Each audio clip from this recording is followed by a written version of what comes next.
gals in the Yarn Cafe. I am Trysten. I'm the dyer behind Hoard Yarn. And I'm Christy, and I'm the dyer behind Yarn Café Creations. I'm the daughter. I'm the mother.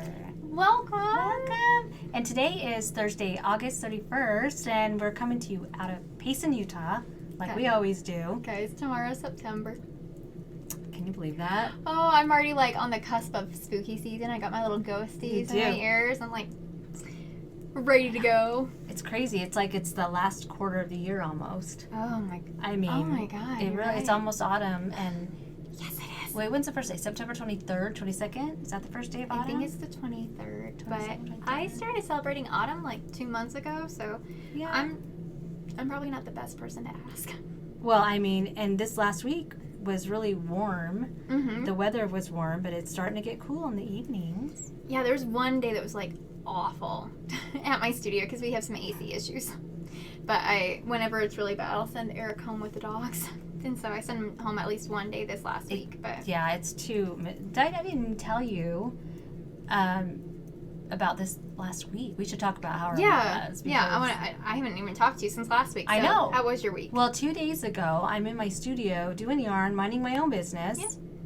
And I look out in my driveway and there's a goat. I thought you were going to say a ghost. I'm like, Mom, you don't believe in ghosts. I don't see ghosts. They're real. There was a goat. Cutest little goat, a little female, and it was a full grown, but she was little. Was you remember my goat? I remember your goat. So this one was about half, goatee. This was half the size. Okay. And my next door neighbor on that side, they raise goats. You've probably seen them out front. Climbing on all their toys. Yeah, we live in a farm community, so it's either theirs or it's down the street, our neighbors down the street, but I'm pretty sure it was theirs. So I went outside. This little goat runs up to me with her tail wagging. Oh it was so God. cute. And I walked her over. My neighbors weren't home, and I'm like, how did you get out? I couldn't figure out how she got out. I was standing out in the, I think it was about 117.5 degrees. Oh my God, yeah, I believe it. No, probably only like 90. Like 92 or something. But it felt like, I don't go outside that often and stand out in the sun for 30, 40 minutes. But I couldn't, they weren't home. I called Vaughn. He tried to call him. He has their number. Do you guys still have a little place that you can storm? No, we don't have the little walls in there. Ah. Yeah, so I ended up finding an opening and putting her in, and she was so happy, but it took a long time. Imagine if that wasn't their goat, though. I know. I'm like, I hope it's their goat. Like, where did this one come from? I think it was because there was other goats that had the same coloring. So okay. And she breeds them over there. So, okay. But they are cute. This little one had an udder that was hanging down. So either she had a baby, and I'm like, oh, I need to get her back in the pen in case there's a baby in there waiting for her, because I don't think they milk their goats. Like I don't think they drink the milk or anything. A lot of people do. I don't think they do. I'm pretty sure you have to milk them though. Unless they have a baby, yeah. If they have, unless. I don't know. I only know that about cows, but I think the same. Well, but if they have a baby that's nursing. Oh yeah, no, you don't take that milk, obviously. But yeah, I don't know anything about goats and their nursing and their milk. I don't. So that was your entire week, was that goat? Just that day. That was like the highlight. That was the highlight of your week. It was like the highlight. What about you? Oh gosh, I've been staying up late a lot because I've been working on my cosplay. That's right. I'm finally almost done with the top skirt because I'm working on the bottom one more. This week I'm working on the bottom. I just got some wooden dowels. I'm going to have Eric cut them down for me as soon as I measure them out. I'm going to make my little stage underneath my skirt. That's going to be so cool. I can't wait to see that. I'm so excited, you guys. I'm so excited. I figured out I might have to knit my little mice toys differently. They're so cute. So that I can make them clothing because right now it's just like because wrapping like a little thing around them. Yeah, so you make them more like have a body and I stuff. make them more like the rat that I knit. It's just going to take so long. Well, but could you knit just the body with the dress already on it, or with the clothing as part of their body? Oh, I get what you're saying. Like, just stuff a dress basically with the arms sticking out.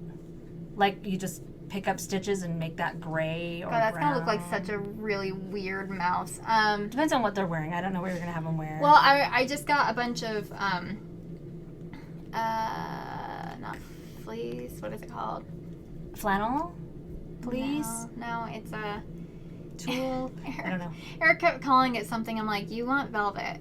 because he was trying to Satin? No, it's the stuff that you make, like,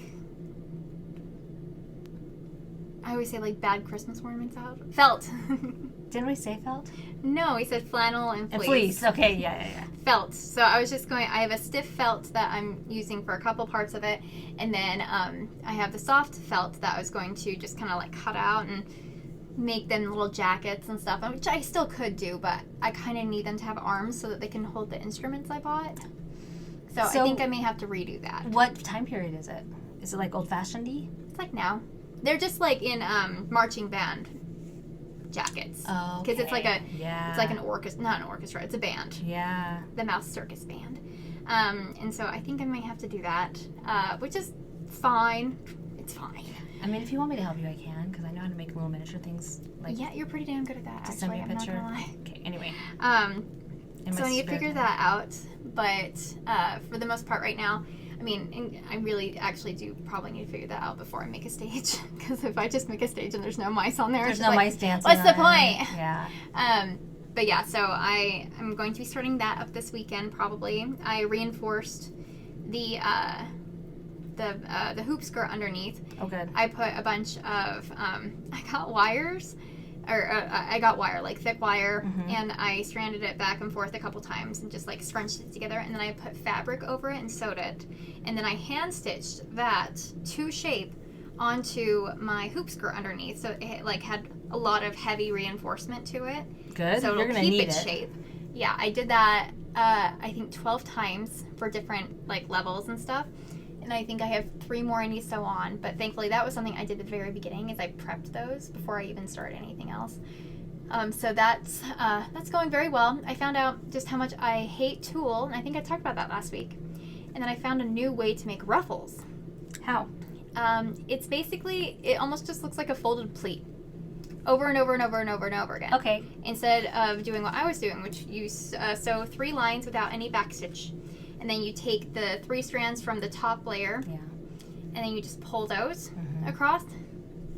I was getting like knots all the way down my spine from doing that. And you can also fold it over, sew it so that there's a pocket. Then you stick a piece of elastic through it and then just scrunch it onto the elastic and sew the ends. Well, that sounds beautiful. It's super easy. That sounds beautiful. Yeah. That would have been a great idea.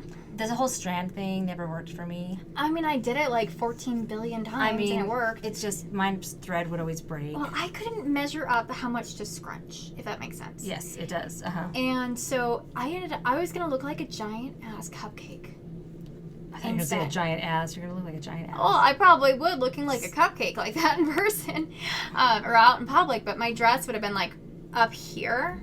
Coming up, I'm like, okay, yeah. Because I have 4 layers, but I'm probably gonna need 5 or 6 just to shape it up all the way. And so I took out all the tulle, and I just did like folded pleats across and sewed that, and then sewed it to the skirt.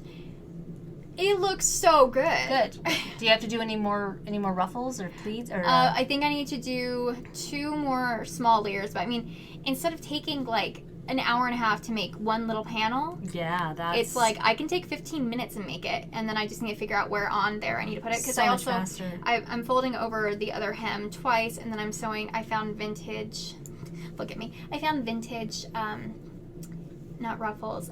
It's a ruffle ribbon, basically. Yes. And I sewed that along the bottom, and I cannot believe how much money I've spent on ruffle ribbon because there was not enough. Right, because that's not cheap. It's not cheap.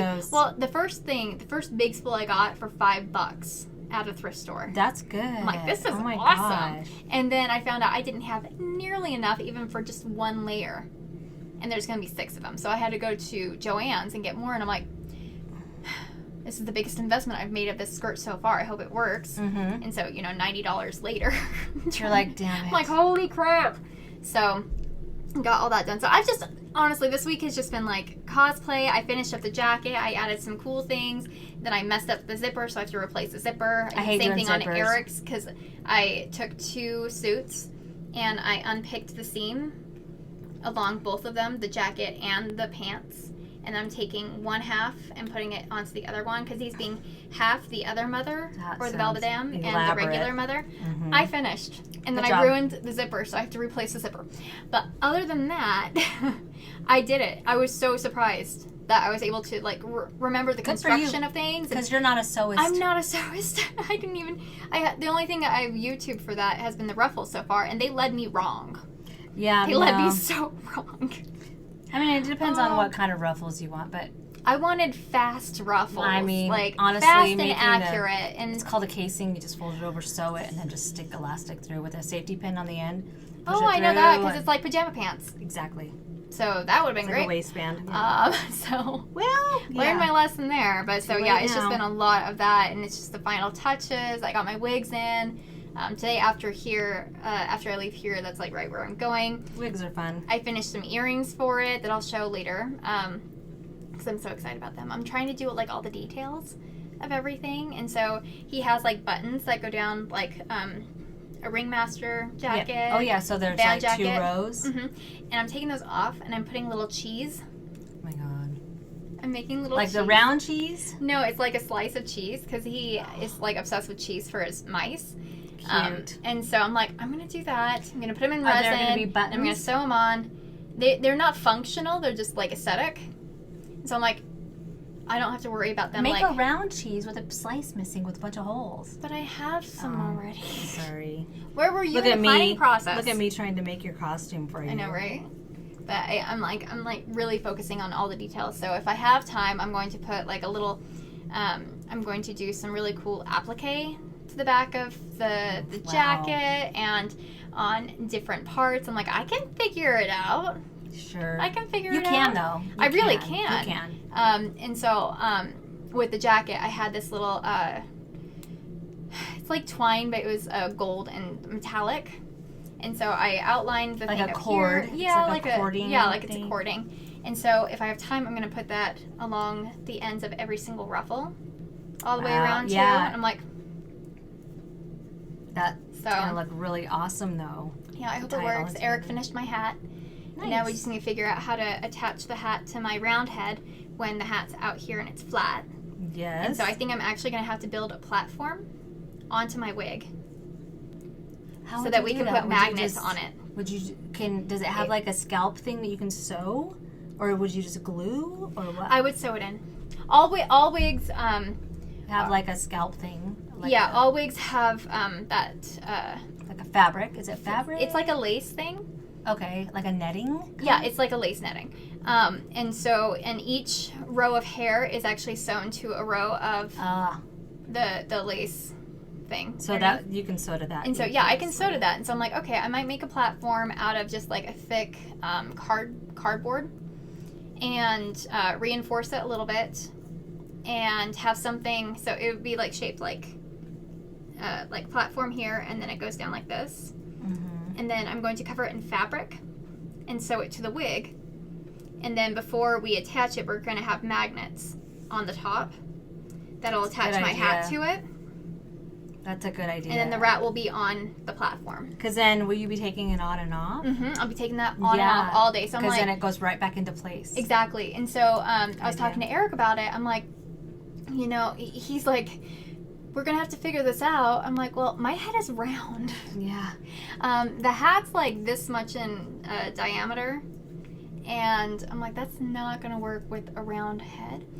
And so I showed him like the idea of a platform because I'm like, I can just make the platform black. And you're really not going to notice that much when my wig is like out like this. Do you need a platform just so that it will magnetize? Or yeah. Well, not that it magnetizes, because I was going to put magnets just in my wig. Yeah. But the hat will go out to like right here. So there's only 2 places that it could be. Yeah. And with how finicky wigs can be sometimes, I'm like, I just kind of want to reinforce it. Yeah, that's a good idea. And so building like a little platform on my head. Will that look weird? Because it'll be like a stage for the rat. Oh, yeah. Well, the hat's black, and I was going to have the platform be black. And then my hair, I'm basically going to be doing like, the wig is short, and I'm going to be doing 70s flare hair. 70s flare hair. Mm-hmm. And just like having it way out and like up like this a little bit. And so I'm like, I can just cover it. Because I got 2 wigs so that I can take one apart and sew those hair panels onto my wig so I have more volume. That'll be good. It'll just be weird, but you can totally do it. Oh, it's going to look good, actually. It's going to look high fashion, and I'm not even kidding. Like, I'm working at a couple of different angles for it. But yeah, sorry, that's a lot about my cosplay. But that's basically been my week this week, as well as fighting with a sweater. A lot. The one that you can't talk about? Or? Yeah, it's being published in the Nightmare Before Christmas book, knitting book, official. Are you allowed to just talk about the book? I can talk about that, yeah. People are already pre-ordering it, but no one has seen the design. And I actually asked Hannah this morning, I'm like, when can I do previews, please? And she's like, it probably won't even be until mid-September. I'm like, God damn it. Because I really want to show it off. That's really cute. It's so cute. I'm so proud of it. The shaping worked great. The sample that they have is fantastic. The sample I was working on was a pain in the ass at the very end, but we figured it out. If you want more information, I can't talk about right now because it's still hard, but you can go on my Instagram and I have a reel about it. Oh my God. That design in general is just a pain. But now that I went through all that pain, it's a lot easier for everybody else. So you're welcome. Awesome. I'm excited. I cannot wait. I'm going to have a sample of it at the Wool & Folk show. And I'm going to have kits at Wool & Folk. And I'm really excited. I think everyone's going to really like it. Oh, yeah. And we should talk about Wool & Folk coming up. I am getting there.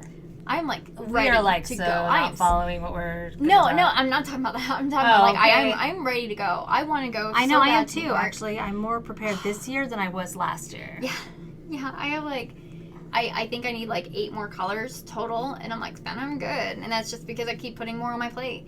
But yeah, that's coming up. I'm so excited. We were just reminiscing a few minutes ago about just all of our different adventures we went on while we've been there, what we're planning on doing this year. And Alaska's going with us, and I'm so excited. My daughter Alaska is going to be her first year. I love taking first year people. Because it's like, we know all the cool places to go. Or... You guys, if you're going to Wool & Folk, you should go to Alaska's website, or her Instagram at least. Mm-hmm. It's Sinful Yarn, and she's got some awesome color sense. She makes me irritated. I mean, it's like she jumped into this really and she's like, I'm already really amazing with color. I'm like, screw you. Yeah, you are. She does a good job. She has such a different eye for color too. We all do, don't we? Yeah, that's true. I mean, it's great. It's cool. Well, she puts the colors that I would like try to knit up, and then they would just come out like muddled and like one tone.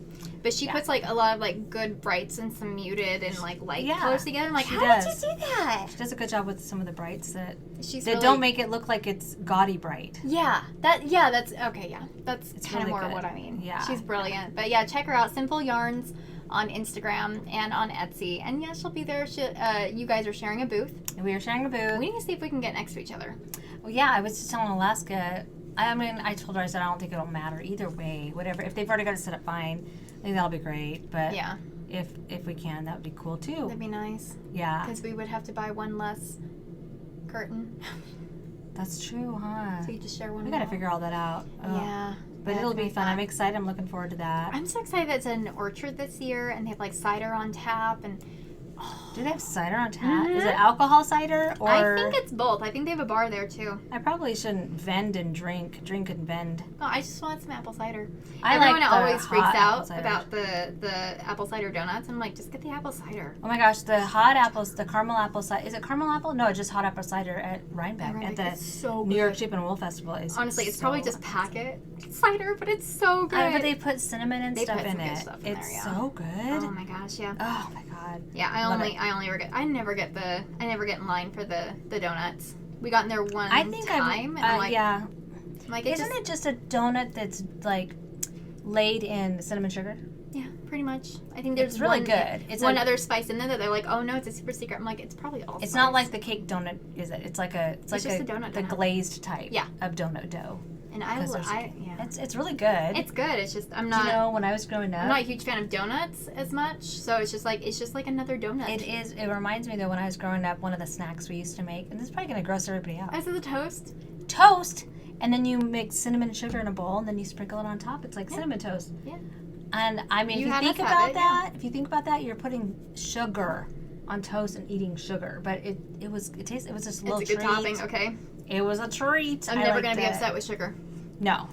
But so those cider. Before we get too far into what we're doing and all that, I do want to put one plug in. We'll do it at the beginning, so we can get on with the yarn. In my shop, I have a few more left, just a few left of the Christmas at Hogwarts. Oh yeah, we have a couple things. Speaking of Christmas, because it's almost Christmas now, because it's tomorrow, September 1st. Yeah, so I have a few more of those left. And you guys are going to want to get this year, though. I'm so excited. Yeah, it's year 7. Can you believe we've done this for 7 years? I remember when we first started it, and I know we were at work at my car walking out, and I'm like, do you want to do it with me? And you're like, yeah. Well, because we didn't realize how overwhelming I'm like, And so we've done it every year, and it's been so much fun. But honestly, that long ago, you kind of look ahead and you're like, will we still be doing this in 7 years? Can we? Well, we made that commitment. We made that commitment, and as each year's gone on, and people have been so loyal and excited to participate every year, that I'm like, yeah, we're doing it. Oh yeah. In fact, I'll be sad when it's over. I know. But this is year 7, part 1. Part 1. So we are doing it one more year after this, just because there's so much goes on. There's so much in book 7. There's just a lot that goes on. Yeah. So, and I already started getting some ideas for some colors, and yeah. So you still have a little bit in your shop. I do. I have a few left in the shop. I don't know the exact number, but I know that they're almost gone. So if you want to get one, you'll get 24 mini skeins, fingering weight, and then you get 1 main skein. And everybody's minis will be the same across all houses. Everybody that orders, but then you get to choose your house, which will affect the color of the main skein. Of the main skein, yep. Yeah. All right, so I'm really, really excited. I love doing a Halloween cast on, just because I'm kind of stuck upstairs while Eric gets to hang out downstairs with the dogs every year because we have so many trick-or-treaters. Right, yeah. And so I don't even get to hang out with my dogs, but I'm in costume. But with nothing really to do, I love casting on something on All Hallows Eve. And so I created 2 different mystery cast on. I want to say box, but not box. Because with the Coraline one, so one of them's Coraline themed, just because I'm obsessed, obviously, because of my, cosplay and Advent and, but I had so many people be like, oh, I wish I could have afforded the Advent. It is a little bit of an investment, so I totally get it. But I wanted to have something that people could still kind of celebrate the holidays with, and so I'm doing that one where it's like a sock set, so a main skein and a mini, and then it comes with stitch markers that are custom to that as well. And then I'm doing another one, which is Haunting in Fairyland, mainly because I have these amazing candles that are going to be with it.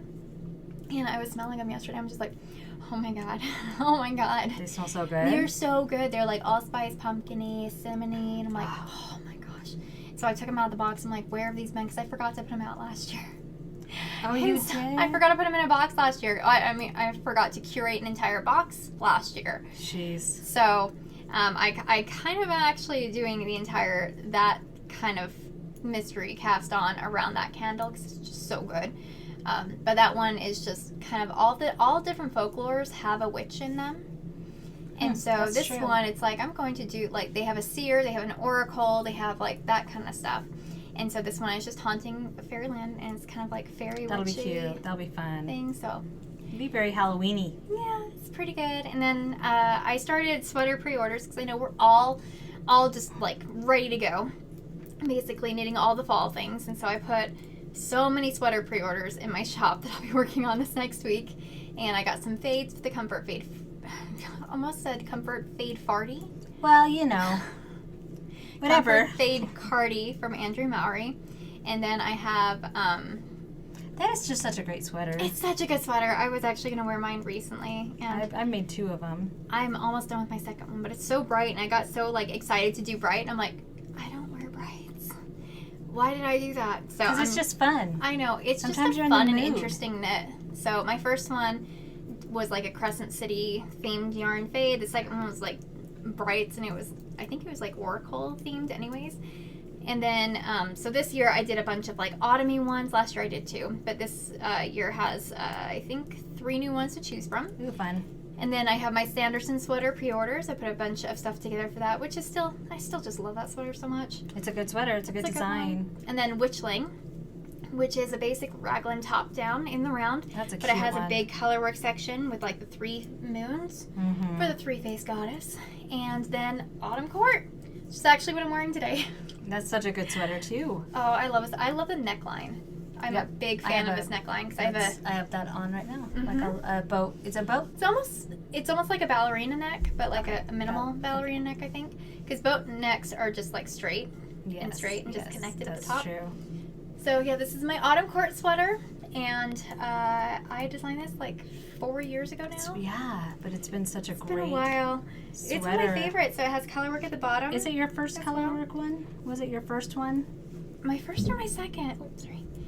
Yeah, my first one, I think, may have been my spring court moon sweater. Ones. The ones with all those moon ones.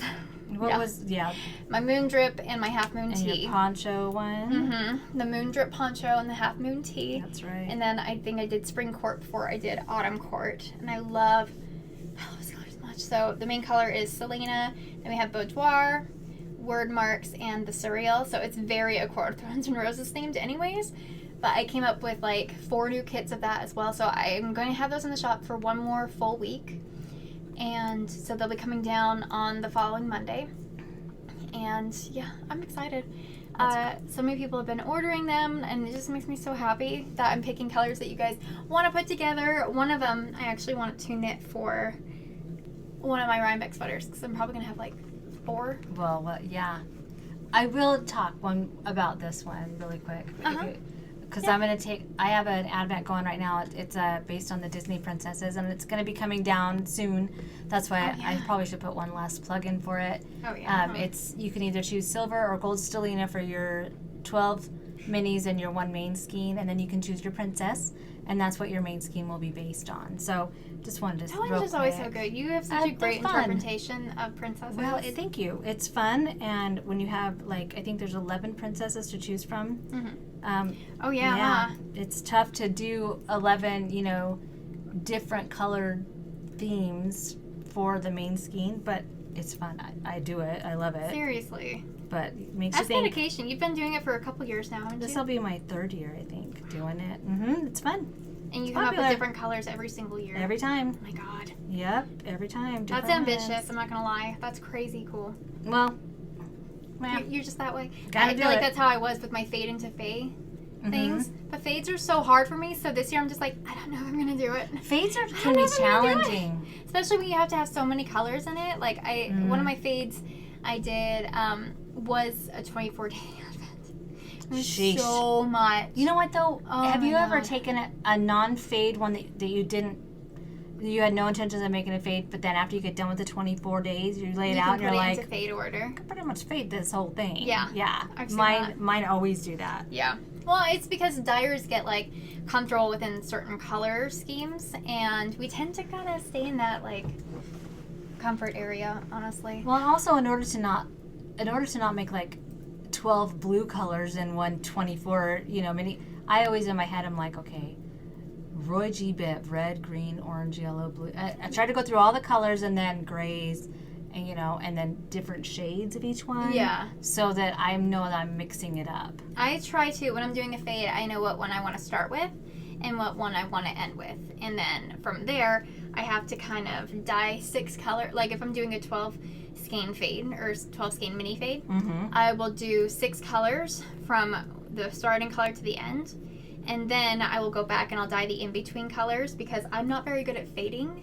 It's hard. Off the cuff. It's hard. And so once I see it all dry, all laid out and stuff, and be like, okay, I need something for these places right here. Well, because there's different ways to do it. You either can make your base color fade and you have like similar speckles that get lighter, or you work from like totally different color bases, but the speckles, you take the speckles from one, you pick one color and move that into the next. I mean, there's just, I've seen so usually many. Mine will be kind of like that, but within 3s. And so when I dye my 6 colors first, it's so tricky. It's hard. Fades are hard. It's so tricky. It's so hard. And so I still might do my fade into fay just because it was fun. It was pretty. But I think I've done like 4 of them now, and I'm just like, I don't know where to go from here.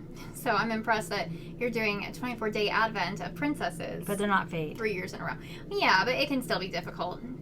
Well, trying to find colorways that go with those same princesses. I think it's easier once you know a theme. Like if you have a theme to go off of, and you can pick. Then that to me has always been easier than just, I need to come up with fade kits. I'm like, okay, where do I start? I know. Like, I sit on the floor colors? in my studio and I just look at the yarn on the wall and I'm like, I don't know what to do now. I have to look up color palettes to see what colors go well with this or that, and Oh my god, I what have one fades. hair. Mm. One hair. One hair. Okay. I think I stilled it. But yeah, no, I agree. Totally. Thanks. Yeah, I'm very articulate. So. Oh my gosh. So that's what you're wearing. That's what I'm wearing. The oldie This is but one goodie. of the kits. Yep. I wore one of my formal wear. oldies but goodies too. I love yours. I haven't worn this in a while because, well, it's summer. But this is my my design. Yes. This is my April morning sweater that I made, and it is a fade. See, Mhm. it's a fade. See, you did so well. Yeah. You did so well. And I made this. Gosh, it's been 4 years. That's what I'm saying. Yeah, 4 years ago, I think. And it's a fun. I've got a detail on this side right here. And that goes up the sleeve. a little right? lace Or up the- thing, and it goes under the arm. It's just so cute. Because a lot of people put the detail here, and I just wanted to be more mysterious. Unique. Mysterious. You want to be an individual. It's like you don't see it unless I raise my arm. You know? So I'm not going to say hi. Right. So unless I am flagging down a taxi, you will not see it. But that was a fun one, and I used, I brought the colors over to show. I actually made this one that I'm wearing on BFL, which I don't have right now, but I'm probably going to bring back at some point. Oh, I love you. I just had to narrow down what was in my shop because I was overwhelmed It's with very how many overwhelming. bases I had. Yeah. So this creme brulee is the lightest, and then we've got cinnamon roll, hazelnut, and hot fudge brownie, and these are all named Those are after so cute. creamers, Oh. coffee creamers, Okay. like creme brulee, you know, all that. I love that. So I love those colors on you too. That's right Thanks. up your Really? Like, I feel like that's something you would It's wear. a I mean, the little yellow is a warm. little bit like, It's a little warm. oh, that's surprising for you. But Yeah. everything else is like, yeah. Thanks. I think it's because it's the neutrals and it's the lighter by the face. I love the sweater. I wear it in the winter whenever I leave my house. So probably twice. I wear it twice. Twice a year. Like, if I go to like a family gathering or we go to dinner or something. It's a good It's one. a comfy one. It's Yeah. not too tight. There's not a lot of super much ease. I guess I can kind of stand up. It's just we're kind It's of difficult limited. when, like, What? the shape of the sweater is like a little yeah and weird, but it's a or fade. too oversized or anything like that. One's just a perfect shape. I mean, I like it. I think it's long enough, and you can always make things shorter. You can always alter your patterns yourself. But I like the length of this one because I think it's I'm great. 52 years old. I don't wear crops a lot. What? I don't. Okay, we should talk about things that we're making. Yeah. What are you making? I am. You start. Okay. So I am working on a pair of vanilla socks, and I was working on these a couple weeks ago, and I'm thinking now that I want to make these for my mother-in-law. She's a very knitworthy person, and by knitworthy I mean she cherishes things forever. Really? Like, she loves them. Yeah. If you make her something, she's just like, I will be buried with this. That's This so is like gonna go awesome. in my shrine for things that you've made me in the past, which honestly has only been a couple things. So I'm like, okay, I need to get more going. And she's always really loved hand knit socks. So, and she's a very neutral person. I'm like, bam, I'm So gonna there make you you go. socks. So you get these. Well, I want to take her to Witches Night Out, which is a little tiny little festival up in Gardner Village. That's fun. And yeah, I'm gonna try to get her. I want Alaska to go to, and I want you to go too if you I'm have gonna time. go. I'll go. If you have time. Yeah, I'll go Oh, this year. When is it? October. Well, it's in I want to go in October. I'm gonna wait until after Comic-Con. But yeah, I want to go in October because I also have something coming up with Alaska, which I'll share when I show my next book. But yeah, so you dress up as witches, and you took us a few times, but you took us to the Witch Fest. You didn't take us to Witches Night Out ever. No, Witches Night Out was a dinner, and it was No, like, it's not even the dinner. That's Mystique Dining. That's a different thing too. So there's a couple different things going on for Witch Fest. Witches Night Out is after everything closes at 8:30 until 11 o'clock. There's a stage, there's performers, and you guys just dance, and there's everybody there's dresses up as Yeah. witches. Yeah. I think they have some fun beverages. Yeah, I don't think I took you guys to the late night thing, but I think it was still during that time. Yeah. Everybody was dressing up as Oh, witches and stuff, but we Yeah. didn't go to the late night stuff. So I think this year I'm going to try to get her to go Oh, good. do that She'll and stuff. love So I want to that. have these done by then, so I can give them to her. because I'm just kind of like branching her out of her comfort zone, and she's loving it. So Forcing her out. no, She wants to go. she wants to go. She wants to do these things. I took her to the fairy festival earlier this year at the same place, and she has still been raving about it. She sent me a picture of a purse like a month ago, and she's like, "It's Rhinebeck's fairy outfit." I'm like, Oh my gosh, that's so cute. she has no idea. I bought her a pair of custom wings You did? for next year. That's cute. I'm gonna give them to her for Christmas, but the ones that I had, you don't actually have to strap. It has this little metal bar in between each of the wings, and you stick it down your bra. That's the best way to do it. Down your back, down your shirt. Well, because she wore a different pair because I didn't have time, and I couldn't remember who I ordered them from because they're from the UK, and it was from Etsy like 4 years ago. When we were still doing things in public, and Yes. and so I just got her a pair of adult fairy wings, but I'm like, okay, adult arms don't fit through here. She's like, I'll be fine. And so by the end of the day, she's like, I think my circulation is cutting off. Oh, because was it the elastic? It was the elastic, and we didn't have time. Like, I would have sewn other ones on there because I'm a sewist. You sew, girl. You sew, girl. I'm a good improviser. That's right. That's what it is. I'm the MacGyver of the crafty world. Yes, you are. In my head. I feel like I really am, honestly. Sometimes we have to be. I know, right? But so I'm going to see if I can get like a witchy outfit together for her too. But yeah, I got her own pair of wings for next year as well. So. But you're making her own pair of socks. But I'm gonna have make you ever her made some her witchy socks before? And she loves them. She loves them. My mother-in-law's the same way. Really? I made her some socks for Mother's Day, or for her Mother's Day. She put them on like that minute.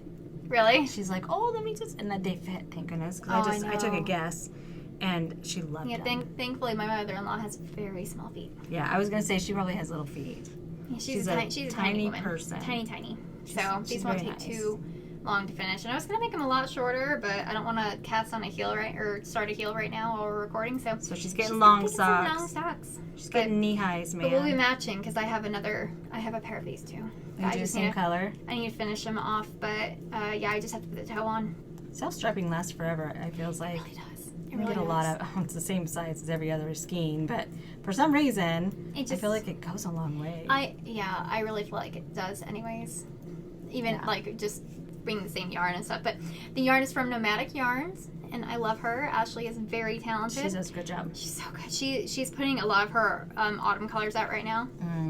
It's killing me because I'm like, I don't know if I have that. I don't have room. I probably have that. I have already filled up a drawer with self-striping that I I have bought 2 cubbies full. Probably it's crazy. more. And they're mainly her yarn because I love the base that she uses for her trusty sock, I think. Oh, I shouldn't have told everyone that. She sells out of that one really fast. Well, she sells out of that one really fast because it's just. What is it made of? It's 75/25, but I don't know exactly where she's getting it. I have my suspicions, but I'm not positive. But I love it. So, and I love working with it. My favorite base from Freckled Whimsy is her Tencel. Oh, that's such a good yarn to knit with. I think it's merino Tencel. But yeah, it just holds like plush. It holds up really well with washing and stuff too, and it doesn't pill, which is really nice for socks. Oh, it's nice. But yeah, I've got a drawer full. Comfy cozy. I've got different dyers in there because they're the heroes of the dyeing world. And I know this because I started dyeing self-striping, and it's a lot of time. I'm never going to put myself through the agony that you have to go through now. So much work. So much work. I mean, if I had someone else like getting the skeins ready for me, and then they're like handing them over, they're like, here you go. They're like, thanks, you just have to dye them, and then after I rinse them and dry them, I give them back, and I think a lot of dyers do have help with their spouses or. Oh yeah. A couple of them I know do have a spouse that helps them. So that's awesome. That's nice. I wish I had that. I don't think I put Eric through that. I don't think Vaughn would have the patience to do that. No, Eric would be meticulous and he'd have the patience, but then I wouldn't get him to be able to do anything else for me. So I'm like, it takes so much time. Yeah. Yeah. No. I have a system. It's quick, but it's not as quick as dyeing regular yarn. So. Oh, it's never gonna be enough. So I'm done with that. Speaking of regular yarn, though. Oh yeah. I don't know that I've seen these colors before. They're not new, but I haven't put them together. Okay. What are you working on? I have decided to make the Shiftigan from Andrea Mowry, and it's a cardigan, believe it or not, because you steek it. I've never actually made a sweater that you steek. I've steeked a sweater. I have one, but I did it wrong because it was knit. It was knit to be a regular sweater, and I just cut it, and then There are some regrets that happen. I've already put buttons and everything on it, but what I should do, I was thinking about this today, I should do a zigzag stitch with a sewing machine. Oh, yeah. Where it's cut. I didn't. I used yarn and just tried to yarn it, sew it. But this is the Shiftigan. I have to say, I've made her night shift shawl before, and all of her shift items look similar. They've got like the, color work look, but the night shift shawl was actually, I think it's the night shift shawl. I think it's called the night shift. I didn't make the cowl. I made the shawl. It's like a big triangle, offset triangle. Mm-hmm. But it was like slip stitches. The color stitches were slipped. Or it was like you knit, anyway, it was slip stitches. This is color work.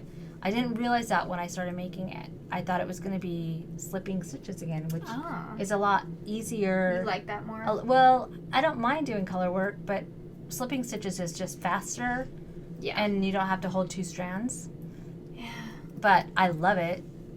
So I decided to use Gothic Moss as my main color. I've never made anything with the Gothic Moss because I don't usually wear greens like this, but I love the color. And then as my contrast number 1, here, I brought the full skeins. Nice. This one is hot buttered rum.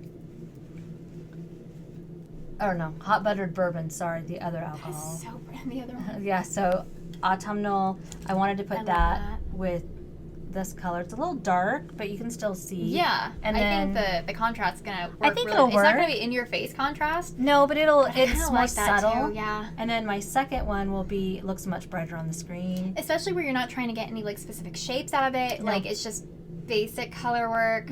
Yeah. So it's a sage color. It looks real aqua-y almost on the screen, but it's a sage, but it's got the same dark green in it. And then my last color will be a purple, because I love purple in this one. So this one is Frothy Matcha Latte. This one is Purple Dragon Margarita. Purple Dragon Margarita? I think so. Sounds like a complicated drink, but sounds good. I've never had it. I don't really drink, but I love the names. Your yarn does. There's some creative names. There really are. So anyway, that's exciting. It's been kind of hard to put it down, especially today because I've made mistakes on it. Had to redo the same row. You're like, I can't put it down, I'll times. Forget.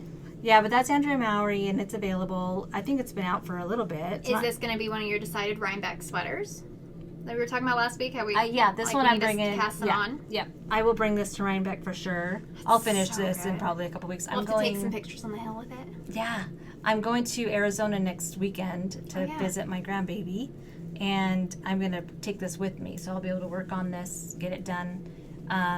Hopefully for the podcast after that, I can show it. Okay. I'm excited. It's a really cute pattern, and I like cardigans. It's very simple. Like, it's a simple piece for your wardrobe, you know?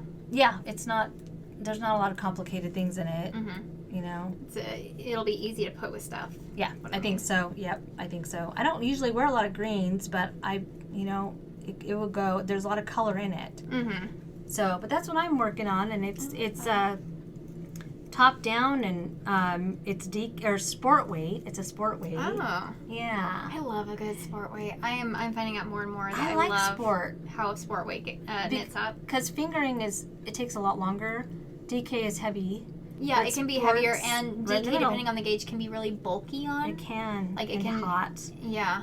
And the sport weight is just great. Such a good in between. I really like it. It's a lot more lightweight. That's what a lot of my sweaters are actually knit up at gauge. Like, if I have mohair with a fingering weight, like, that's why I have so many of those. It does. It's just comfy. Like, even my Nightshade Society one, it wasn't knit for mohair plus fingering. It was knit for my sport weight, or my new sport yarn that I got.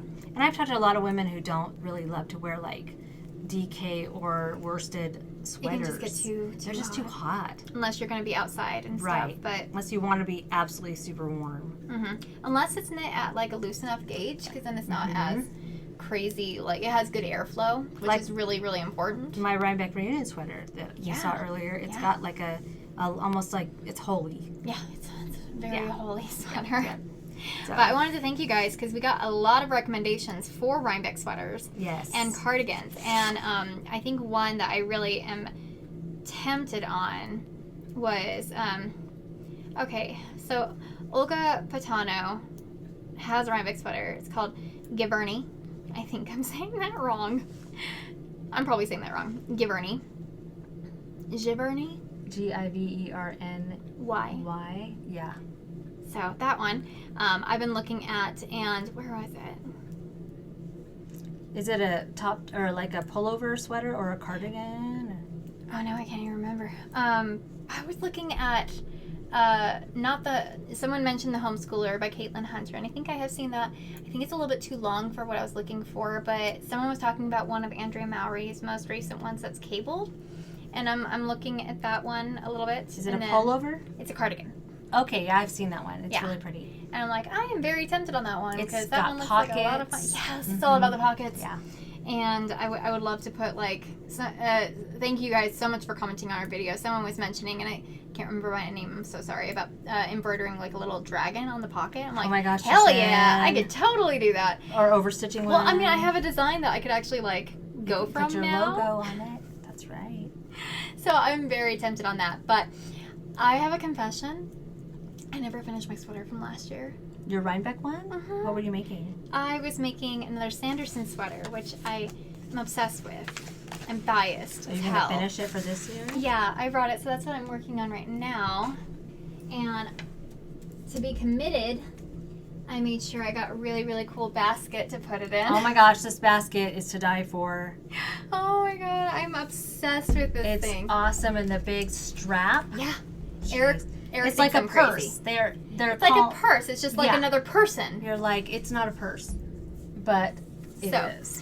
And the lining. Well, let's say no. The lining is perfect. Yeah, and it's lined. It has little spider webs on it. This is from Lively Ghosts. If you check them out on Instagram, it is a pre-order. I did double check. They do have them still available for pre-order. They'll be there if you order it like now.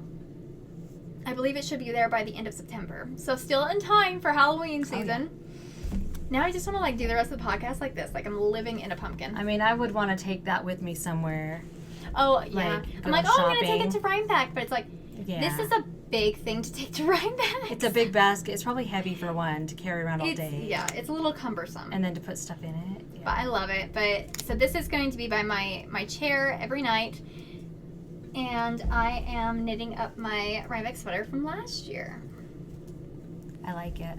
That's the one that I made for Rhinebeck is the Sanderson, right? Yeah, you made it. But I made it out of worsted because I didn't have any mohair. Mm-hmm. And I didn't make it long enough. Yeah. And it's a bottom up, so I had to take apart the top in order to add length to it. So I still have it. Yeah, halfway taken apart. Getting back to it. And I love the color it's in. So, well, these colors are one of the kits I do have available right now. And I feel so bad because I'm like, oh yeah, knit a sweater with me, you guys. And I know 3 people who knit this sweater in these colors for Rhinebeck last year. And I'm like, oh, they did? Sorry, so sorry. But maybe I'll finish mine. I will have it this year. I'll remake mine out of new colors. Do it. I might, because it's a great sweater. And I have some bare mohair if you want to buy it. So you can knit your own. I don't like wearing it. I like it the most with this sweater. I'll probably this is very just much try to get over my outfit sweater. Because that other one fit me. It just wasn't long enough. It's like one of my testers. She knit it like basically for a baby. And she's like, I was on gauge. I'm like, that is not gauge. And so I had her sample knit me something else. But I told her, I'm like, I will never have you sample knit my Sanderson sweaters. Because she didn't get gauge on them? Well, because she initially did get gauge. And we're both like, I don't know what happened. But it's basically a belly shirt now, but it's so cute the way she knit it. And she's like, I wear it all the time. I'm like, go for it. Yeah, I didn't do a gauge swatch because it was worsted. And I just was like, well, if I go this and I do that, it should work. And it would have. But I just didn't make it long enough. So I'm using cinnamon and apricot spice, which is one of my... That's a good one. Shop staples. I love it. So I did it in a tweed because I love how tweed breaks up a tonal when you're knitting. And then I used Moon Eater in my mohair. And it just makes this it makes it almost like purple. Yeah. In real life. Yeah, I really, really love it. And it has just a really basic stitch pattern. I think it's a 6-stitch repeat. And it's bottom up in the round. It has this beautiful split hem. I love the split hem. I'm such a fan of it. It makes my butt look so good. It makes everybody's butt look good. Exactly. I have my cute little needle stoppers on the end right here. I know you sell these too, right? I do, and I just got in. Well, I didn't just get in, but I have to put in the shop my Halloween ones. I have like Michael Myers, Joseph. Are you serious? Jason Voorhees. I have Chucky. Oh, I might have to buy some of those for you because I love that. Cute. I love that so much. So yeah, I'm just about ready, I believe, to put the sleeves on, or to knit the sleeves and then put the sleeves on. Mm-hmm. So this is my first Rhinebeck sweater, but I know that I'm still looking at the list you guys gave me. So thank you so much. And I want, because I do want like a cabled cardigan, and All the Lights by Joji Locatelli is also very tempting to me. I like I'm looking at a bunch of those. Oh yeah, she's just. I haven't made any of her sweaters. I think I've made a couple of her shawls. The Pure Joy shawl. And then that really intricate lace one that the you were Odyssey still shawl. Slightly a beginner, and you're like, I got this. It was fun. That was a scarf. Oh, that's right. It had like baubles on the ends that stuck out. It was really pretty. It was beautiful. Gorgeous. Yeah, she is a very, very talented designer, and I know. I think she stopped for a minute, but she just barely got back into like designing a lot more. I think she's been really busy. I just saw one of hers. I feel like that's been how it is for a couple designers recently, actually. That was loud. That was really loud. Oh, sorry. But can I show this really quick? Yeah. I did some crocheting. I started this actually a while ago. I haven't gotten very far. But my grandbaby had a little rattle that I saw, and it was made with like a wooden ring. I think my daughter had just ordered it somewhere from Amazon or something. But it was made out of cotton, and then on the top it had like a stuffy attached to it, like a bunny with bunny ears or something. And it had a little rattle inside, and I showed you, I ordered some little, you can buy little rattle parts that you put inside toys. That was what I wanted to put in those little mice you were making. Yeah. Well, or my cats. If I have to redo them, we might be able to just bust them open and stick a few in. So I decided to start just knitting around this wooden loop that I think I ordered these. I don't know where I got them from. I think I just got them from a website somewhere. I don't even remember. Oh my gosh, I don't remember if I got them on Amazon or what. But I'm sure you could get them on Amazon. Though. So I was just gonna make a simple. I don't think I'll make like a bunny or a cat or anything. I might just make a rat look like a rattle. Like you're gonna say a rat. I'm like, stop like stealing. A rat. No, just like a big round thing on the end. Okay. With a rattle sound in it to start with, just because I've never made one, and I don't want to copy their design. Yeah. You know, so I'm trying to come up with something on my own, and it's a lot of fun to crochet. But cotton is sticky. Yeah. So it's a harder thing to knit with, and I just got some cotton off of Amazon, because you can't find really hand dyed that. I don't know anybody. I only know of one dyer who does it, and it's Leo Ruins Cotton. Okay. I believe. But like the stuff you buy at the store is really thick. And it's not the best quality, honestly. Like the stuff at Joann's and stuff, it's like, I love the Peaches and Dream or Peaches and Cream or whatever it's called, but it splits a lot. And it's hard. I mean, all cotton is going to be hard in your hands. Cotton, like pure cotton and pure linen.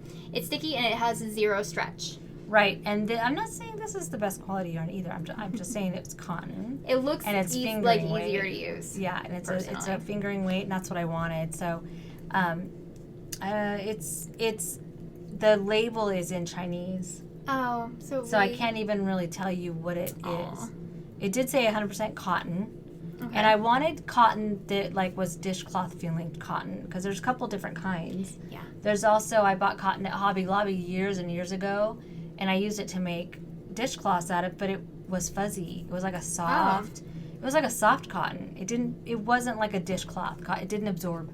Okay. So it didn't do its job. No, it didn't do its job, and so I wanted to make sure I got the stuff that actually would absorb baby slobber.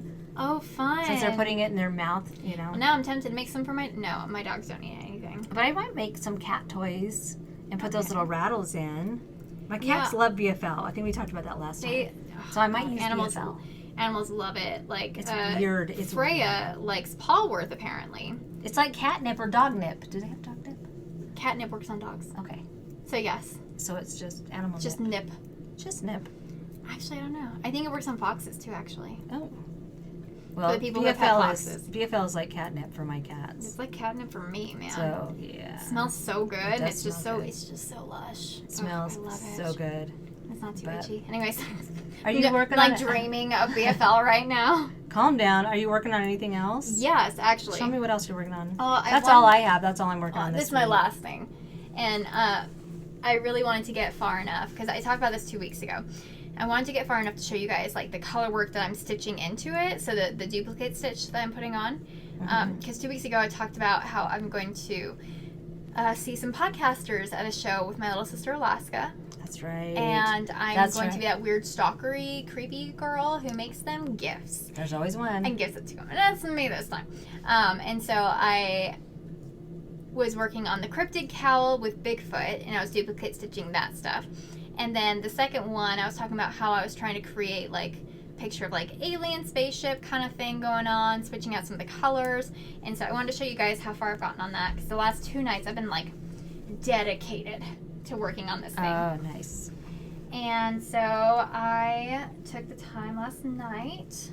Did I dream it? It's on there. Okay. Maybe you were dreaming. I'm like, I swear. It's so crazy because you can't even tell it's duplicate stitch.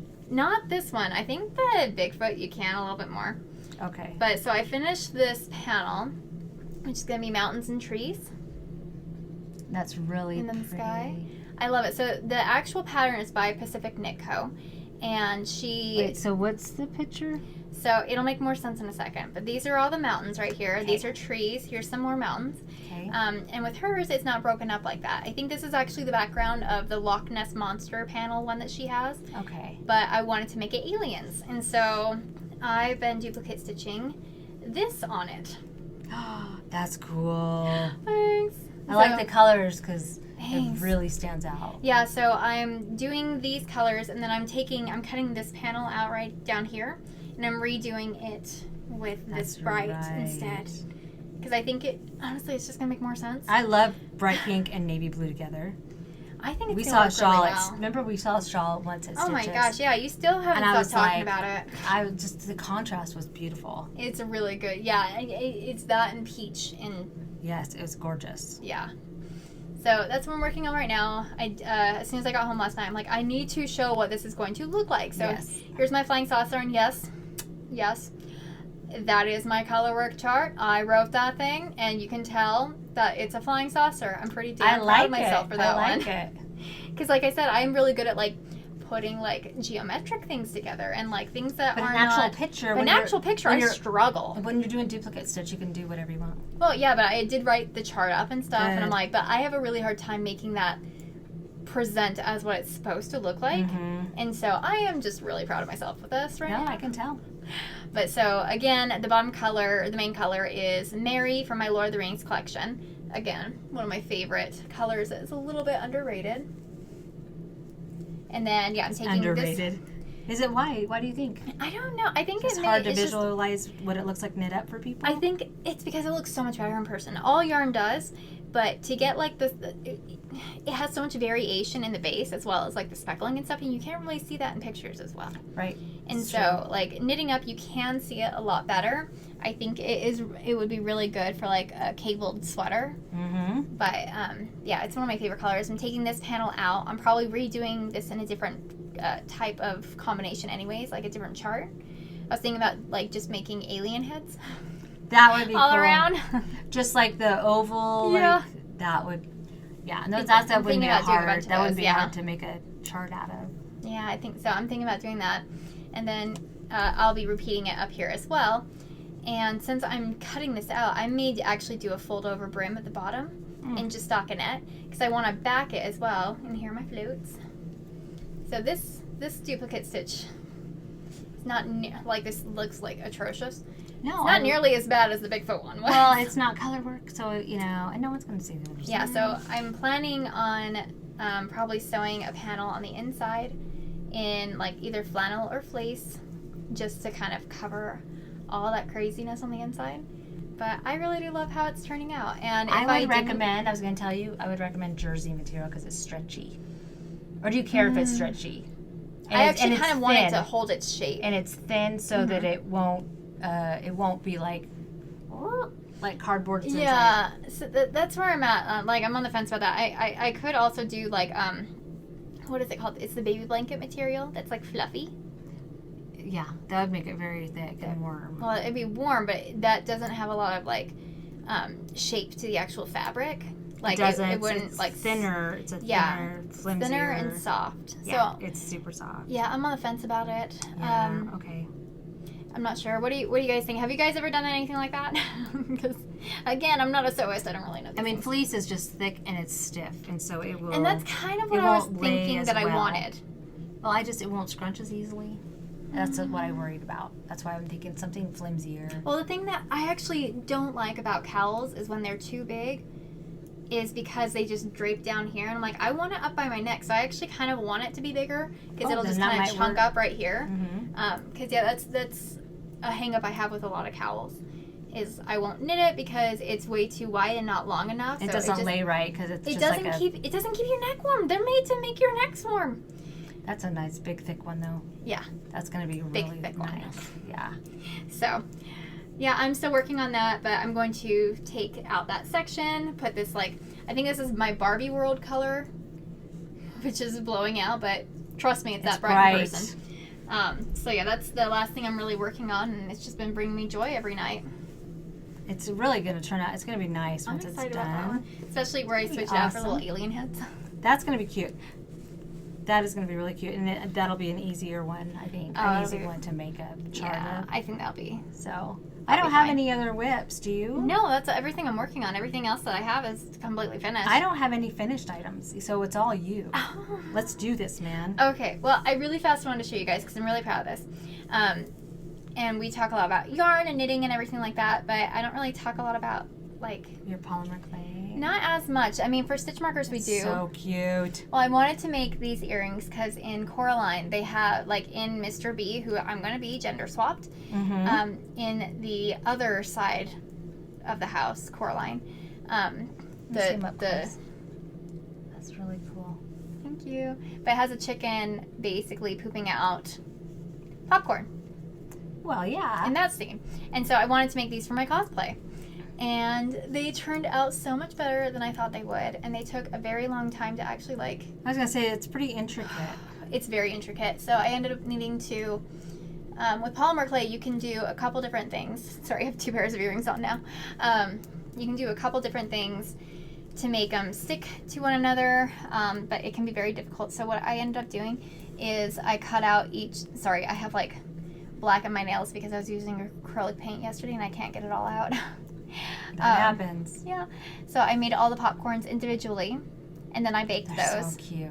Thank you. That is so intricate. I have 3 of these extras and just in case. And this cutter is actually an actual cutter. So the base of it, I did cut out all of these. I didn't like what they sent me, so I made my own. Of the popcorn. Oh. So it's all individually pressed on there. That is so cute. But I had to cook this thing in segments, and then all together a couple times, and then because I did not want it to break, I backed it in resin. Oh my gosh, that's and then I put it on the front in resin too. Are they heavy for your ears? Not really. For what they are, they're not pretty bad damn at all. light, right? No, not bad. And then I made the chicken recently, and that also has resin coating. Because I've dealt with flimsy ones when I first started making them. Now any of them that are look like they could be flimsy, I try to reinforce in resin on the back of them, or even on the front if they're a really basic one.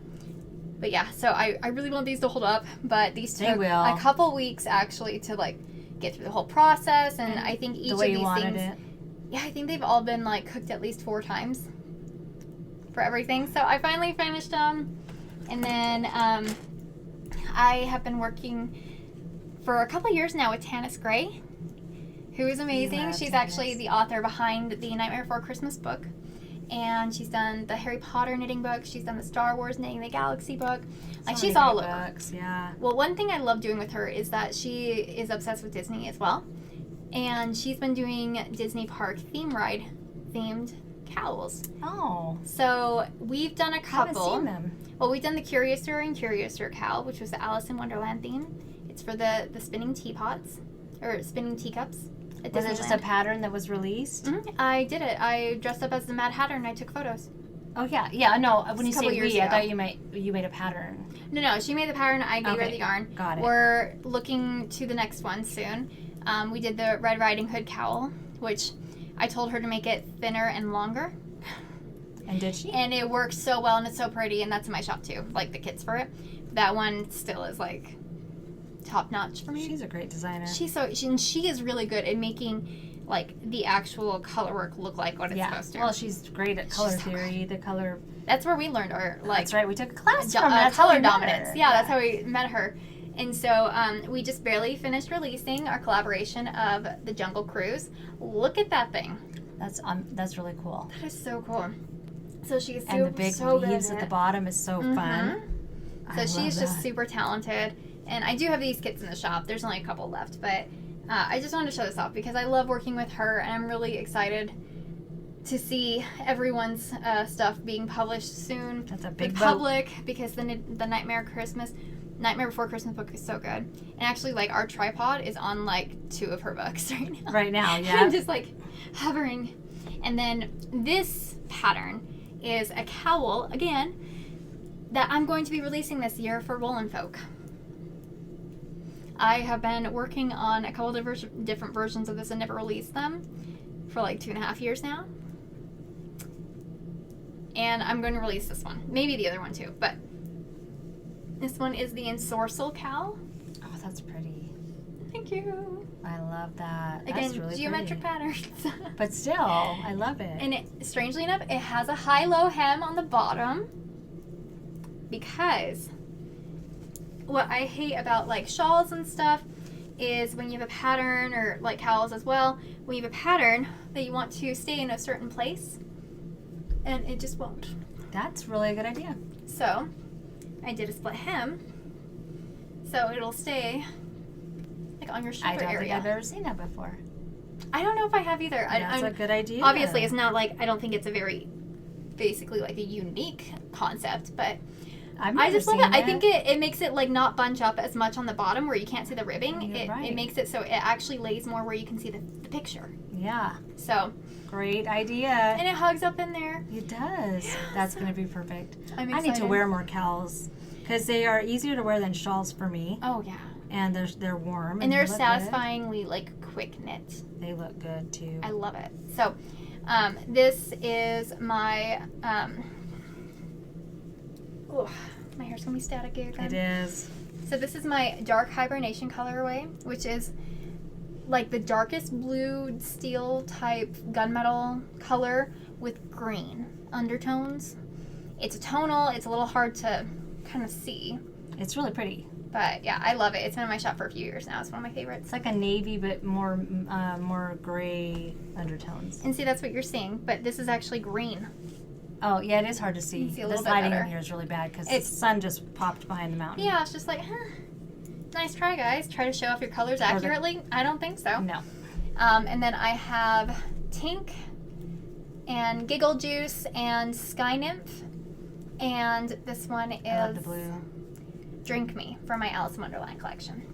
So, yeah, the other version of this is like an infinity circular cowl, I guess is what they're called. Is it like a tube? That okay. And do you twist it? You twist it a little bit. I saw you doing this thing. I thought, maybe you twist it. Well, the thing is, I haven't released that because I'm like, okay, I need to block it. And so then I closed it up. I'm like, how do I block this? And so now I'm going to open it back up, put it on waste yarn and block it, and then do that thing. Yeah. And then I can like write it up and do all that kind of stuff. But this one's written, it's ready to go. So this one I'll be releasing at Rhinebeck. And I may knit it up in one other color combination of like more autumns. Ooh, that'll be so pretty. So be on the lookout for that. I'm really, really excited. So this will be about a month and a half until it's released. Yay. But I will be bringing kits, and I will have them online as well, so no worries there. And I just got done with the section that was just driving me crazy. But I wanted to bring up one thing real quick. Yeah. My spider sock. Oh. I was going to release it tomorrow, and I'm not going to yet. Because one thing is I've been so busy this week getting my autumn boxes out. I haven't had time to finish it. Just put, the finishing touches. Work on it. I haven't been able to work on it at all. But I'm probably going to release it. I'm thinking in 2 weeks. Okay. Because I'm going to Arizona next weekend. But I'm going to try to work on it this next week. Okay. And then I'm going to Arizona, and then I'll finish it up the week I get back. I just can't stress myself out. Yeah.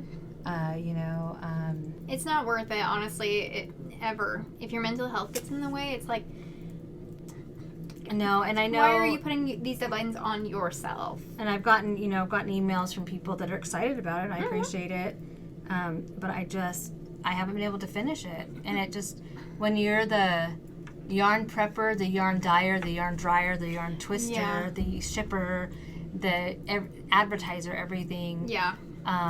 It's hard to do those because honestly, designing is extra for me right now. Yeah. I'm a dyer, and I would love to be a full-time designer, but I'm not. Yeah. And so it's kind of extra. So I'm going to try to get that out in 2 weeks. I'll make the announcement probably next week. We can wait. Thank you. We can wait. It's fine. Guys, it's fine. Because honestly, spider and like scary stuff is a year-round thing. It's not just Halloween. So right, and it'll still be released.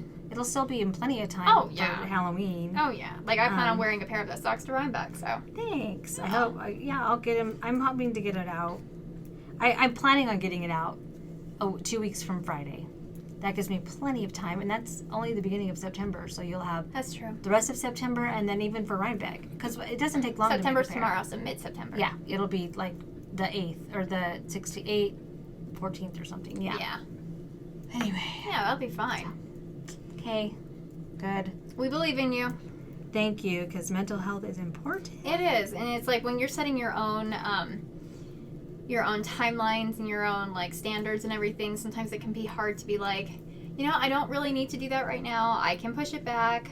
Like, I don't know. I hold myself to such higher standards than I do anybody else around me, and so I try to always like push myself to meet those standards, even when I really don't need to. I can be a little bit more relaxed with myself, a little bit more forgiving with myself, and definitely more patient with myself. Well, and Vaughn said, well, why did you show it on Instagram? Why didn't you wait till you were done with all the pattern making and everything and then show people? Because we have no self-control. I'm like, because I just, you want to show people what you're making. Yeah. And sometimes I do think, I'm not going to show anything that I'm making anymore, because unless it's a pattern that somebody else is, because I don't always know if I'm going to put it out. Yeah. I want to. I have good intentions, but sometimes life gets in the way and I just don't get it done. Yeah.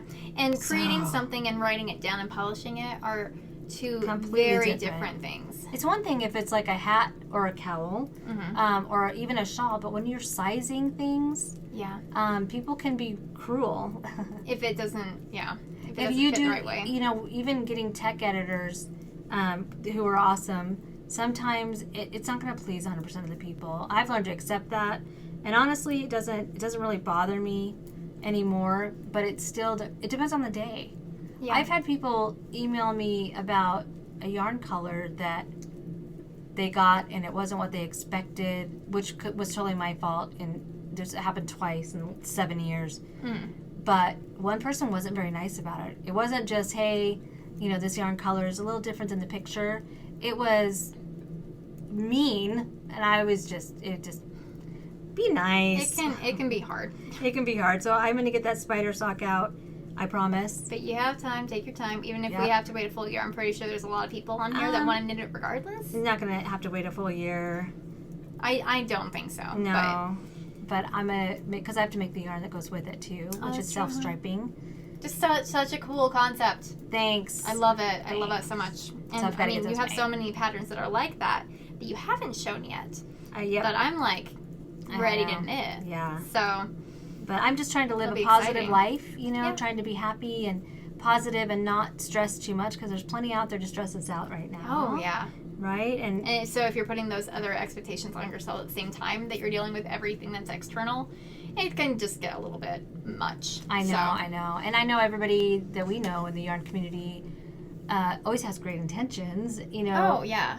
But some people I love sharing an excitement with other people. Yeah, so it's like coming together over that kind of stuff is always fun. But yes. What are you excited about this week? What is it? What are you obsessed with? Let's see. What have I been obsessed with? Honestly, this is going to sound weird. It's not knitting related. What is it? I've been obsessed with fixing things in my house that have broken. I know that's upset. I'm watching videos about them. Oh, okay. Because I refuse to, I fixed my dryer. I'm fixing my toilet. But once you start doing that, then you start looking around your house going, well, I bet I can fix that. Oh. I bet I've been wanting to fix that forever. So anyway, I've been watching a lot of videos on that. But So handy. But I've also been watching, what was the other thing the other day I was watching to learn how to do? It was something yarn related. I can't remember. What about you? Are you obsessed with anything more interesting and more fun? Then Comic-Con? No. That's More fun than fixing toilets. I've been, strangely enough, I've been really obsessed with ghosts lately.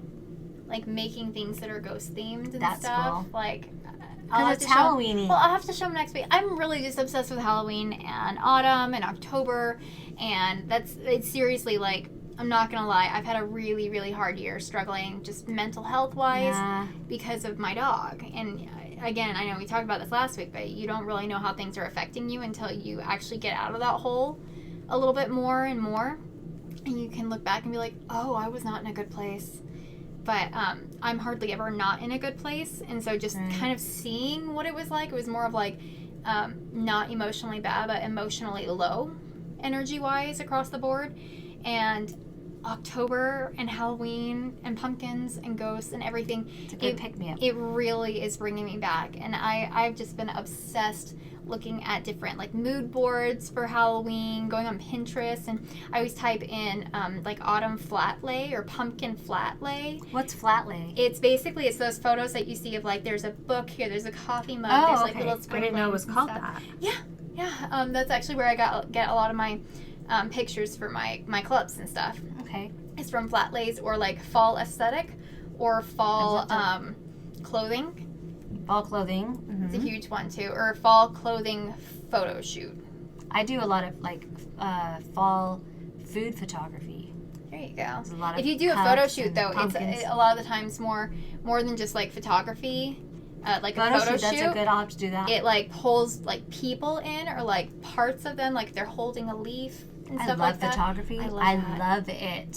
So I'm just like trying to surround myself with all these things that are just like autumn, and I feel like I'm really coming back into myself a lot more. And so that's what I've really been obsessed with this last week. That's good. And I've actually been able to have 3 full dye days, which has not happened in probably 6 or 7 months. That's really cool. It's hard to, when you've got so many other things going on. Mm-hmm. Yeah, I hear you. You've got some fallish yarn over there. I do, actually. Well, kind of. Kind of? I know you have some great tonals I've been eyeing, but yeah, I'll show these Show really me fast. what you brought, because I want to see those colors. Well, one thing that really pulls me out of my comfort zone and lets me really just dive into a certain fandom or anything like that is doing yarn clubs. And so you do a lot of yarn clubs. I love doing yarn clubs. That's, one fun. I just barely opened up, or 2 I just opened up, but last summer, during the summer, I try to always have like one theme going on. And so last summer was all my Greek mythology colors, and I love them, and I brought them back. And so I'm just obsessing over a lot of these. Those are good colors. So we have Water Wraiths, Melanoe, which is... You're going to say melanoma. Melanoma. That's not appropriate. It's like, honey, no. Melanoe? Melanoe. Those are really pretty. This is the goddess of nightmares. I like that. Thanks. I have nightmares. Mm-hmm. Well, she's pissed off at you or something. I have a lot of nightmares. Oh, you have a lot of vivid dreams, and I get that from you. I'm a vivid dreamer, and I'm I yell in my sleep if I'm having that's terrifying. It is terrifying. That is terrifying. Yeah. It's terrifying. Yeah. I don't know why I do it. Eric does it. He gets sleep paralysis, and so I whack him across the chest and I he wakes don't up. get that. I've had that, but I don't get that. I just yell at people in my dream. I think I used to Ashley talks about she has talked about Dax, my older sister. I used to have nightmares where I couldn't yell, and so I started focusing on that in my nightmare. Like I need to yell, and what I was doing was yelling in real life. I just had the coolest, most vivid dreams. I do too. Like they're pretty awesome. Vaughn doesn't dream hardly at all. Eric doesn't either. It's weird. Okay, You go poor on. people. Yarn. So this one is Medusa. I remember that one. That's been around for a while. It's been off and on a couple years, Yeah. but I brought it back and I love it. This one is Aklis, goddess of poison and misery. That's really I've been pretty. knitting a lot with it over the past year and a half. This one is Demeter, goddess of the harvest. Coming across a little bright. It's actually more moody. It's than a lot that. more moody and muted than that. It's really pretty color. I like those ones. I do too. I love and I'm colorful. I'm just That's so pretty. fallish. This one is Hecate, which is the goddess of magic and doorways. And doorways. Interesting. It's like you have 3 choices. Oh, okay. To go down. Mm-hmm. She's also interpreted a lot with 3-faced goddess, depending on what story you're looking at or different interpretations. The number 3 is quite... very significant. You know, the 3 witches, the 3-headed dog. Cerberus. The 3 main gods. So Zeus, Hades, Poseidon. It's across all the different Godhead. cultures. Huh? People that are Catholic. Oh, yeah, huh. God the Father, the Son, and the Holy Spirit. Isn't that the Holy Trinity? Yes, but it's also number 3.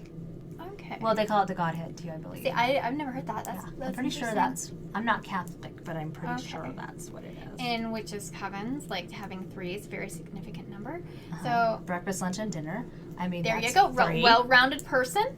Yeah. So, this is Hecate. I do love the different moody type of purples and burgundies and a little bit of blues in there. It's really pretty. It's a very vivid color. It takes a color like purple that can be very juvenile and makes it grown up. Makes it a little bit more mature. I mean, I love purple, but that's a great color right there. Thanks. That's a great one. This one is Oceanid, which is... Goddess of the ocean?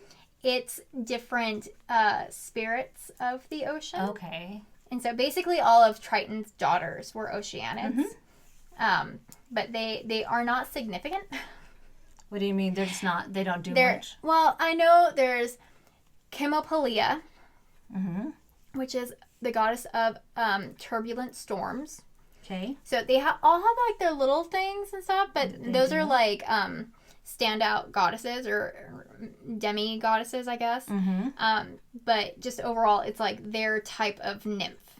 It's like a type of water nymph. Got it. But it's only in the ocean. But yeah, so there's a lot of significant... I'm such a geek when it comes to Greek mythology. There's a lot of different standout mini goddesses, but Oceanid is like nymph or dryad or druid kind of thing. It's just placed in the ocean. Anyways, here's Hera. That's pretty, and they all go together well. I did not mean to fade them, but again, it just kind of happened. Well together. So this one's Hera, which is the worst goddess in the entire... What is she in charge of? Marriage. Okay. And childbirth. Well, one of the goddesses of childbirth, which is like, ugh. That's a blessing, though. She is the most... Or does she do evil? She's jealous. She's Zeus's wife, and Zeus is the biggest dude bro, in the universe. And yeah, she does not... because she can't take her revenge back on Zeus, she hurts his victims, basically. So she's not a good goddess. Women, and then she takes out her wrath on those women. Okay. Like, one was a mayfly for a very long time. One was a bull. Okay, I'm sorry. Zeus, he has a very interesting way of impregnating women, which is never as himself, basically. It's usually like a swan or a bull. That's really weird. Or, get this, yellow rain. Like urine? That's really weird. Or a mist. Okay. It's like, oh, right. I'm pretty sure you don't need to take any revenge because that was just traumatizing as it was. Right. Why can't he just be himself? Is he too intimidating? I think he is just self-conscious. No, I think he's trying to hide himself from Hera, actually. I think he's trying to be very inconspicuous when it happens. But because they might want his money. Well, it's very non-consensual. Because he's powerful. Yeah, that's rape. That's it's very non-consensual. That's horrific. But instead, like, Hera takes out all of her anger on the victim. So she is not a very good goddess, but it is a very good color. It's pretty. Thanks. Really bluey. She was very good to Penelope, though, which is... I don't know who that is. From, that one is from Odysseus. Okay. So she's good. Sounds like Odyssey. That is the Odyssey. Is the epic of Odysseus. Okay. Got you. Yeah. I have all the answers. Yeah. Okay, and then I just have one that I'm bringing back because I've had people asking for this a ton. Is Court of Dreams. Ooh, that's pretty. Which is a Court of Thorns and Roses themes. I'm actually dyeing a lot of colors up right now for Woolen Folk, and this is one that I will be taking. That'll be a good one. And then we have Roses, which is one of my very first ever Court of Thorns and Roses colors. I've had this in my shop for 6 years. Has it been that long since you did the Court of Thorns and Roses? Yeah, and there's so many people on here that watch now that are like drinking the Kool-Aid and have read all the books now. I know. Thanks, guys. And then I just barely came out with this color, and it is not even released yet. Nobody has seen it or anything. They may have now. It's really pretty. Thank you. But I wanted something It's to subtle. it's very subtle, which is very out of character for me. But I wanted something in the vein of like the burgundies and the mauves and, you know, just a little. But it doesn't even look that burgundy. It's more mauvey. It looks It mauvey. is more mauvey. I like it has some blues in it, even though I did not use mauve or blue in this color. That's crazy. I love how dyes work. But yeah, so those are just some things that I'm excited about this week that I wanted to show you guys. But I want to see all your tonals because it is sweater season. It is, and you know, I picked out the ones that I wanted to show that I've restocked recently. So these are stocked up for sweaters, but these are ones that when I did Woolen Folk last year, they were my biggest sellers, which was surprising to me because they're tonals. They're tonals. But this one is ivory, so it's light dye, lightly dyed. And then cocoa, which is slightly darker. I love how you're so good at that. And these are like, to me, they remind me of like Gap colors, like the Gap.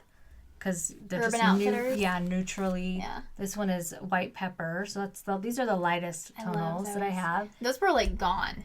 Yeah, I ran out, I think, of ivory and cocoa first, which surprised me. I don't know why. I just expected. Well, it's like, I don't know, when you're looking to knit a sweater and stuff, and you don't want speckled, or you don't want something too crazy, or you want something to go with the speckled. Yeah. You want something that's very like good neutral. And just basic true. sometimes. It's true. And these go with most skin tones. Yeah. So I really like them. And then I've got my classic. This one I've had it forever. This is Pepper, which is it's kind of a bluish gray. Yeah. But I wanted more of a gray. So a charcoal gray. So I made Gothic Smoke.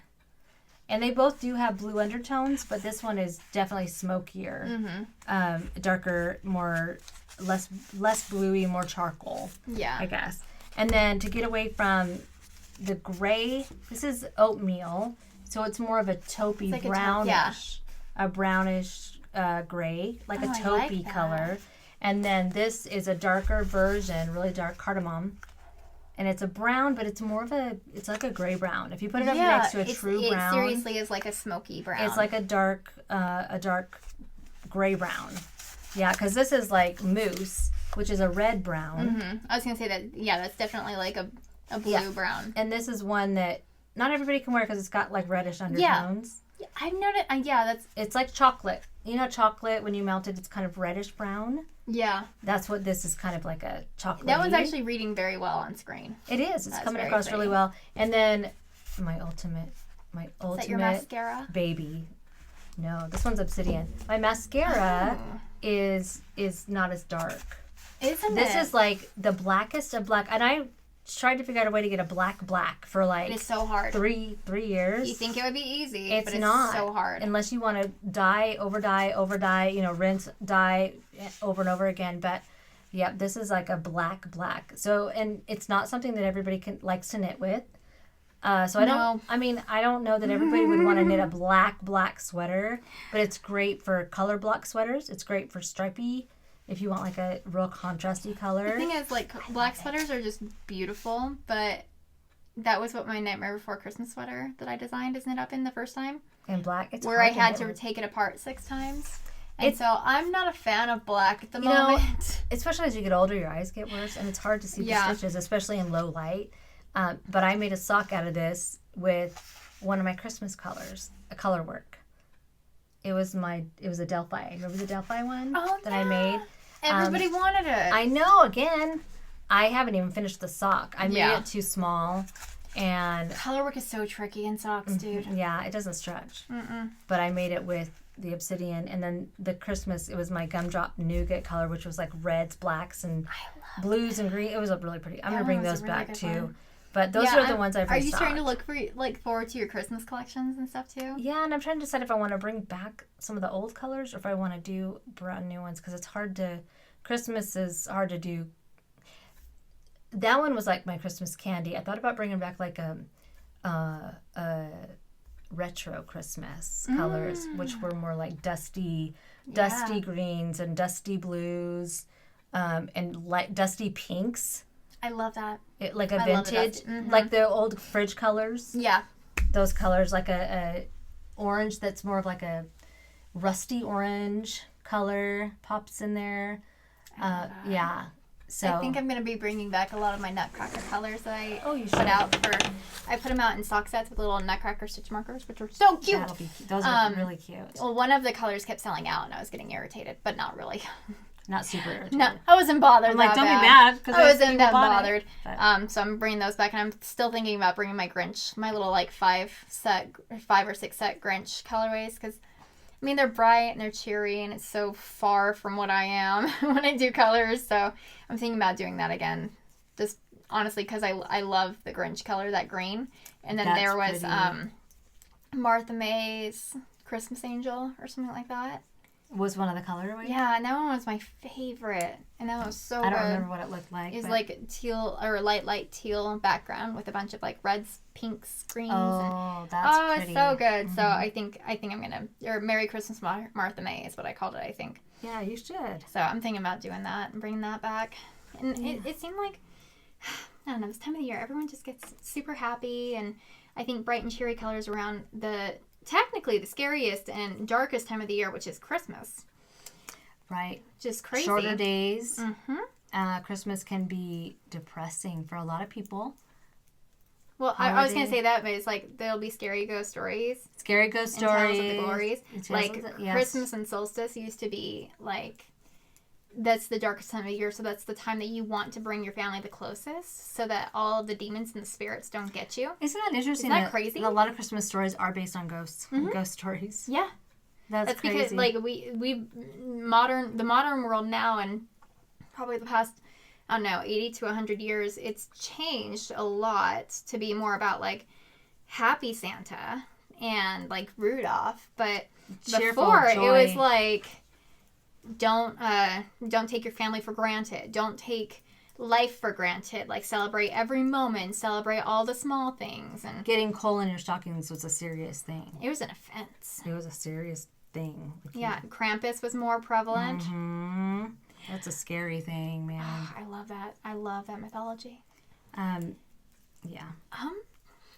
I think that's everything. Is that it? Is that all you got? Everything. That went by really fast. I feel like it went by really fast. It went by 6. That was only 6 hours. I know. Kidding. I mean, it's still. Yeah, it's probably still going to be over an hour, but that's hopefully okay. you guys watched it in chunks. Yeah, or you whatnot. can always pause it and come back later. But I usually do. Yeah. So we'll be here next Thursday, and maybe I'll be further on my sweater. I hope. I think so. It looks like you're quite addicted to that knit. I am. So. I want it. Once I start a sweater, I want it done. Otherwise, I'll put it down. Yeah, you're not a process knitter. You're a product knitter, and I am too. I'm super product knitter. Yeah. So I just want to wear the thing. So we'll have to bring more next week. I don't know if I'll have any other finished objects. I don't have anything else on the needles really. I think I'm gonna start taking video of me trying on my cosplay. Ooh, so maybe we can put some in here for you guys. Yeah, you should do that. So you can kind of see how I'm going. We can figure out how to do it. If not, we'll put it in next week's. Yeah. Oh, no, not this week. I mean, okay. this weekend I'm going to be taking video and okay. stuff.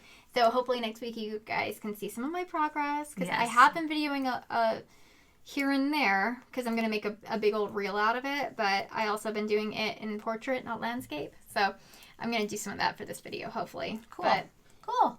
Yeah. Awesome. All right. Well, then we will see you next week. We'll be here. And if you want to leave comments of anything you want us to talk about, anything you'd like us to show, we're happy to consider it. Absolutely. If you guys, I know people were asking last time about Advent ideas from the comments from last video and stuff. There's lots of ideas. If you guys have a specific pattern that you really do like, put it in the comments below as well, because I'm going to be bringing my favorite adventure sweater next week and talking about it. Yay. So it'll give everyone kind of an idea of what you can do with Advents, but I'd love to see what everyone else has been doing with them as well. Yeah, that's a great idea. To give a bunch of suggestions. So. Cool. All right, but until then, we will see you next week. Thanks for coming.